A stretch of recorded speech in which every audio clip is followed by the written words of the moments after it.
நான் ஜிஎஸ் கிருஷ்ணா 4601 அரசு மகளிர் உயர்நிலைப் பள்ளி இளைஞர் குமரி அறிவியல் பேரவை இளம் விஞ்ஞானி 2025-26 நிகழ்வுக்கான பண்புகளை பத்தி என் குடும்பத்தோட கலந்துரையாட வந்திருக்கேன். முதல்ல பொது இடங்கள்ல நீ எப்படி நடந்துக்கணும்ன்றத நான் சொல்லித்தரேன். பொது இடங்கள்ல ஆடை நாகரிகத்தை கண்டிப்பா கடைபிடிக்கணும். அப்புறம் பொது இடங்கள்ல இருக்கும்போது இந்த கால் மேல கால் போட்டு உட்கார்ந்து அடுத்தவங்களுக்கு அசௌகரியமான சூழ்நிலையை ஏற்படுத்துற மாதிரியான செயல்களை செய்யக்கூடாது. அது மாதிரி பொது இடங்கள்ல நீ சவுண்டா பேசக்கூடாது, அமைதியா பேசணும். அடுத்தவங்க என்ன சொல்ல வராங்கன்னு நீ தெரிஞ்சுக்கணும். நீ சவுண்டா பேசும்போது என்ன செய்யணும்னா அடுத்தவங்களுக்கு ஒரு கவன சிதறலை ஏற்படுத்தும். அதனால நீ அமைதியா பேசணும். அடுத்தவங்க சொல்றாங்கன்னு நீ உள்வாங்கிக்கணும். அதே மாதிரி பாத்தீங்கன்னா பொது இடங்கள்ல எச்சில் துப்புறது, பொது இடங்கள்ல குப்பை அங்கங்கேயா போடுறது, அந்த மாதிரி இல்லாத பொது இடங்களை ஒரு தூய்மையான இடமா நம்ம பாதுகாக்கணும். சரியா? நான் பற்றி சொல்றேன். இயற்கை மேலாண்மைன்னு சொல்றது வரிசைப்படுத்தி செயல்களை போட்டிருப்பாங்க. நாம சௌகரியத்துக்கு செயல்களை மாற்றி போட்டு உட்காராம செயல்களை வரிசையா உட்கார்ற மாதிரி இருந்தா நல்லா இருக்கும். அப்புறம் செயல்களை தூக்கி மெதுவா வைக்கணும், இழுத்து எடுக்காமல் இருக்கணும். அப்புறம் அவை நாகரிகம் சொல்றது உட்காரும் போது நிமிர்ந்து நேரா உட்காரணும். அப்போது பேசக்கூடியவங்களுக்கு ஒரு மரியாதையா இருக்கும். பேசுறாங்கன்னு வச்சுக்கோங்களேன், அவங்க பேசும்போது நம்ம முழு கவனத்தோட அவங்க சொல்ற தகவல்களை கேட்கணும். ஏன் அப்படின்னா அவங்க தகவல்கள் சொல்லும் போது அவங்க இம்பார்ட்டன்ஸ் பாயிண்ட்ஸ் நிறைய சொல்லுவாங்க. ஏன்னா அவங்க அனுபவம் மிக்க மக்களாகும். அதனால அவங்க நிறைய சொல்லும் போது நம்ம கவனப்படலாம். அவங்க விரும்பணும்னா அவங்க ஏதாவது இம்பார்ட்டன்ட் பாயிண்ட்ஸ் சொல்லியிருப்பாங்க, நம்ம அதை மிஸ் பண்ண வேண்டிய நிலவாங்க. அதனால கண்டிப்பா அவங்க சொல்லும் போது நம்ம கவனமா கேட்கணும். அதே மாதிரி அவங்க சொல்லும் போது நம்ம குறிப்பெடுத்துக்கிறோம். இந்த குறிப்பெடுத்துக்கிற பழக்கம் நல்ல பழக்கம். ஏன் அப்படின்னா நம்ம அவங்க பேசும்போது அந்த டைம்ல மட்டும் கேட்டுட்டு விட்டுருவோம். அப்ப நமக்கு இப்ப 10 பாயிண்ட் சொல்லியிருந்தாங்கன்னா நமக்கு ஞாபகத்தில் இருக்கிறது 5 பாயிண்டா இருக்கும். அதனால அவங்க சொல்லும் போது குறிப்பெடுத்துட்டோம்னா அவங்க சொல்ல பாயிண்ட்ஸ் என்னன்னு நம்ம ரிமெம்பர் பண்றதுக்கு ஈஸியா இருக்கும். சரியா?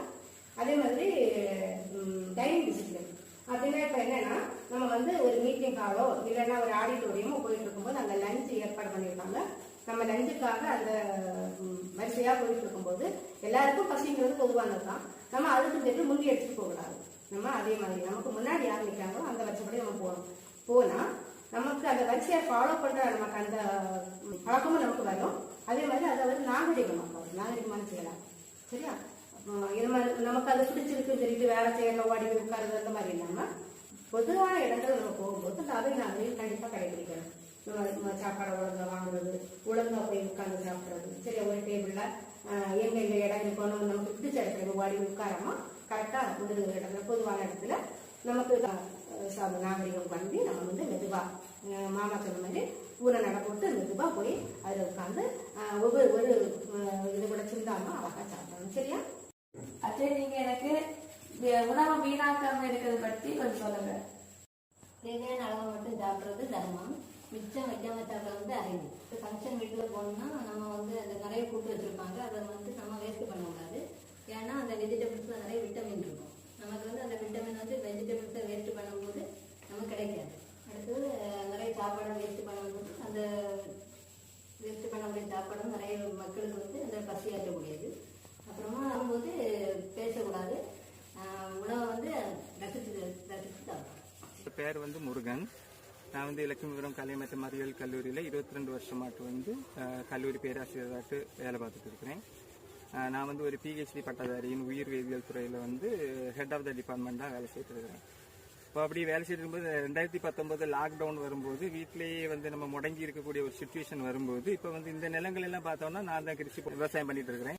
சார், நீங்க கல்லூரி பேராசிரியர் இருந்திருக்கீங்க, அதே சமயத்துல விவசாயம் பண்ணிட்டு இருக்கீங்க. இதுல உங்களோட அனுபவங்களை பத்தி கொஞ்சம் சொல்றீங்களா? அனுபவங்கள் சொல்லியாச்சுன்னா, ஒரு பயிர் போடுறோம் அப்படின்னு சொல்லியாச்சுன்னா இயற்கை சீற்று நம்மளை நிறைய பருவ காலங்களில் நம்மளை தாக்கும். அதாவது மழை இல்ல வேண்டாம்னு சொல்லுவோம், பட் ஆனா இந்த டைம்ல மழை வரும். இப்ப நீங்க கஷ்டப்பட்டு இவ்வளவு விவசாயம் பண்றீங்கல்ல, இப்ப நிறைய மக்கள் உணவை வேஸ்ட் ஆக்குறாங்க. அதுக்கு உங்க கருத்து என்ன? பார்த்தோம் அப்படின்னு சொல்லியாச்சுன்னா உணவே உயிர். நாம உழைக்கிறது எதுக்காக அப்படின்னு சொல்லியாச்சுன்னா சாப்பாட்டுக்காக அப்படிங்கிற மட்டும்தான். அதே மாதிரி இந்த உணவு வீணாக்குறது வந்து நாம பொதுவா சொல்றதை விடைக்கும் நாம வீட்டில இருந்தே நம்ம வந்து அதை தொடங்கணும். எப்பவுமே எவ்வளவு உணவு தேவையோ அதை மட்டும் நாம வந்து என்ன பண்ண எடுத்துக்கிட்டு நம்ம சாப்பிட்டோம். நமக்கு திருப்பி வேணும்னா நம்ம ரெண்டாவது எடுத்துக்கலாம். ஆனா ஒரு பக்கம் வந்து பசியால மக்கள் இருக்கிறாங்க, இன்னொரு பக்கம் பாத்தீங்கன்னா பசின்னா என்னன்னே தெரியாம மக்களும் இருக்கிறாங்க. சரியா? அந்த பசினா என்னன்னு தெரியாதவங்களுக்கு வந்து என்ன அப்படின்னு சொல்லி அந்த உணவோட அந்த வேல்யூ வந்து என்ன இருக்காது அப்படின்னு அவ்வளவு தெரியாது அவங்களுக்கு. நெல்மணி வந்து நம்ம வந்து எடுக்கணும்னு சொல்லியாச்சுன்னா அதுக்கு பின்னாடி வந்து ஒரு விவசாயியோட வியர்வை இல்லை, அது ரத்தத்தை தான் அவங்க வியர்வையாட்டு வந்து இது பண்றாங்க. வந்து நம்ம அந்த நெல்லை வந்து நம்ம உருவாக்கி எடுக்கணும் அப்படின்னு சொல்லியாச்சுன்னா அதுக்கு பின்னாடி ஃபர்ஸ்ட் அந்த வயலை வந்து என்ன பண்ணணும், நம்ம உழுது சீராக்கணும். அதுக்கப்புறம் வந்து நாற்று வளர்ந்து அது 1 மாசம் வெயிட் பண்ணணும். அதுக்கப்புறம் அந்த நாட்டை வந்து ஆட்களை விட்டு நம்ம வந்து பிடுங்கி அதை வந்து என்ன வயலாக்கி நடணும். அதுக்கு உரங்களை போடணும், நம்ம ப்ராப்பரா தண்ணி வந்து நம்ம பாய்க்கணும். அதுக்கப்புறம் வந்து என்னன்னா பூச்சிக்கொல்லி தாக்குதல் இருக்கும், அதை வந்து நாம செய்யணும். அதுக்கு வந்து நம்ம பூச்சிக்கொல்லி மருந்து நம்ம யூஸ் பண்ணணும். இல்ல இயற்கையாகவே நம்ம பூச்சிக்கொல்லி மருந்து யூஸ் பண்ணணும். அந்த பிறகு பாத்தீங்கன்னா இன்னெல்லாம் பாத்தீங்கன்னா இந்த பக்கம் பச்சை கிளிகள் எல்லாம் நிறைய வரும். இந்த பச்சை கிளிகள் வந்து என்ன பண்ண அப்படின்னு இந்த காலையிலயும் மாலையிலையும் ஈவினிங் 2 நேரம் வந்து ரொம்ப கூட்டமா வரும். கூட்டமா வந்து அது என்ன பண்ண அப்படின்னு இந்த நெல் கருது அந்த கொத்தோடு அப்படியே வந்து ஒடிச்சிட்டு எடுத்துட்டு போய் என்ன பண்ண அப்படியே எங்கேயாவது போட்டுட்டே வந்துட்டே இருக்கும். அப்படி நமக்கு வந்து நிறைய இங்கேயே நமக்கு நிறைய வீணா போகும். இப்ப 100% நம்ம விளைவிக்கிறோம் அப்படின்னு சொல்லியாச்சுன்னா நமக்கு வந்து 20% வந்து இந்த இயற்கையோட சூழலே நமக்கு வந்து வேஸ்டா போகும். அப்ப அதுல இருந்தும் நாம மீதி எடுக்கிறதா வந்து நம்ம என்ன பண்ண கலெக்ட் பண்ணி என்ன பண்றோம் அப்படின்னு சொல்லி நாம வந்து மக்களுக்கு வந்து கொண்டு போய் கொடுக்குறோம். அதனால தேவையான உணவை வந்து நாம வந்து சமைக்கணும். ஸோ நமக்கு எவ்வளவு தேவையோ அதை சமைக்கணும். மீதி இருக்கக்கூடிய அடுத்தது நமக்கு தேவைப்படும் போது எடுத்துக்கலாம். So correct. ஏன்னா காந்தியடிகள் வந்து எப்பவுமே சாப்பிட்றதுக்கு நிறைய டைம் எடுப்பாங்க, நான் கேள்விப்பட்டிருக்கேன். எதுக்காக அப்படின்னா விவசாயிகள் வந்து எவ்வளவு கஷ்டப்பட்டு அந்த அரிசியை உருவாக்குவாங்க, அப்படி அதனாலேயே அந்த உணவை ரசித்து சாப்பிடுவாராம். அதனால நம்ம எப்பவுமே அமைதியா உணவு சாப்பிடும்போது அமைதியா அந்த விவசாயிகளையும் கருத்துல நினைச்சுக்கிட்டு அந்த அரிசியை விளைவிக்க அந்த விவசாயிகள் எவ்வளவு கஷ்டப்பட்டிருக்காங்கன்னு நினைச்சுக்கிட்டு அதை வந்து நீ அமைதியாவே எப்பவும் சாப்பிடணும். அடுத்ததாக நான் வந்து தங்குமிட கட்டுப்பாடு மற்றும் கால மேலாண்மை இதை பற்றி சொல்லித்தரேன். தங்குமிட கட்டுப்பாடுன்னா நம்ம இப்போ ஒரு டீமா போறோம், அப்ப வந்து நீ வாங்கிச்சதுக்கு அங்க எதுவுமே செய்ய முடியாது.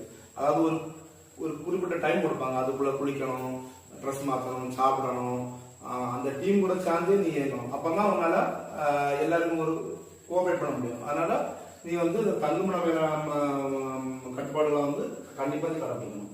அதே மாதிரி கால இது வந்து என்னன்னா இப்ப இன்னைக்கு நிறைய ஆள் சாதிச்சு நிறைய சாதனை இருப்பாங்க. அவங்க எல்லாம் பார்த்தோம்னா இந்த காலத்தை வந்து நேரத்தை வந்து கரெக்ட் டைம் கடைபிடிச்சவங்களா இருப்பாங்க. அதாவது நம்ம வந்து ஒரு 4 மணிக்கு எழுந்தோம்னா 4 மணிக்கு எழுப்பிடணும். ஒரு 5, 6, 6 மணிக்குள்ள குளிக்கணும்னா குளிச்சிடணும். குளிச்சு ஒரு இடத்துக்கு இதுக்கு முன்னாடி போறோம்னா ஒரு இடத்துக்கு ஒரு 10 மணிக்கு போகணும்னு நம்ம முடிவு பண்ணிட்டாங்க. அது வந்து நம்ம 9:50க்கு அந்த இடத்துல இருக்கிற மாதிரி பார்க்கணும். அதனால நேரத்தை வந்து வீணடிக்கூடாது, காலம் கொண்டு சொல்லுவாங்க. அதனால நம்ம ஒரு இந்த மணிக்குள்ள எவ்வளவு இந்த இதை வந்து செய்யணும்னு ஒரு முடிவு பண்ணிட்டோம்னா அந்த நேரத்தை வந்து நம்ம கண்டிப்பா கடைபிடிச்சாங்க. சரியா? நானும் வந்து சோரட்டியில பார்த்திருக்கேன். என்னன்னா நம்ம வந்து வீட்டுல இருந்து தாமதமா வீட்டிலிருந்து தாமதமாக கிளம்பி கொண்டு அந்த நேரத்தை சாலையில் சமன் செய்வதால் ஏற்படுவதே விபத்து அப்படின்னு படிச்சிருக்கோம். சரியா? அப்படின்னா வீட்டுல இருந்து தாமதமா கிளம்பி 10 நிமிஷம் லேட்டா கிளம்பிட்டு வண்டியை ஸ்பீடா ஓட்டி அந்த 10 நிமிஷத்தை நம்ம வந்து ஈக்குவல் பண்ணிடலாம் நினைக்கிறோம். ஆனா அப்படி கிடையாது. சரியா? வீட்டுல இருந்து கிளம்பும் போதே 10 நிமிடம் முன்னதாகவே கிளம்பிட்டோம்னா அந்த விபத்துகளை தடுக்கலாம். சரியா? அதனால மாணவர்கள் கால மேலாண்மை ரொம்ப முக்கியம். சரியா?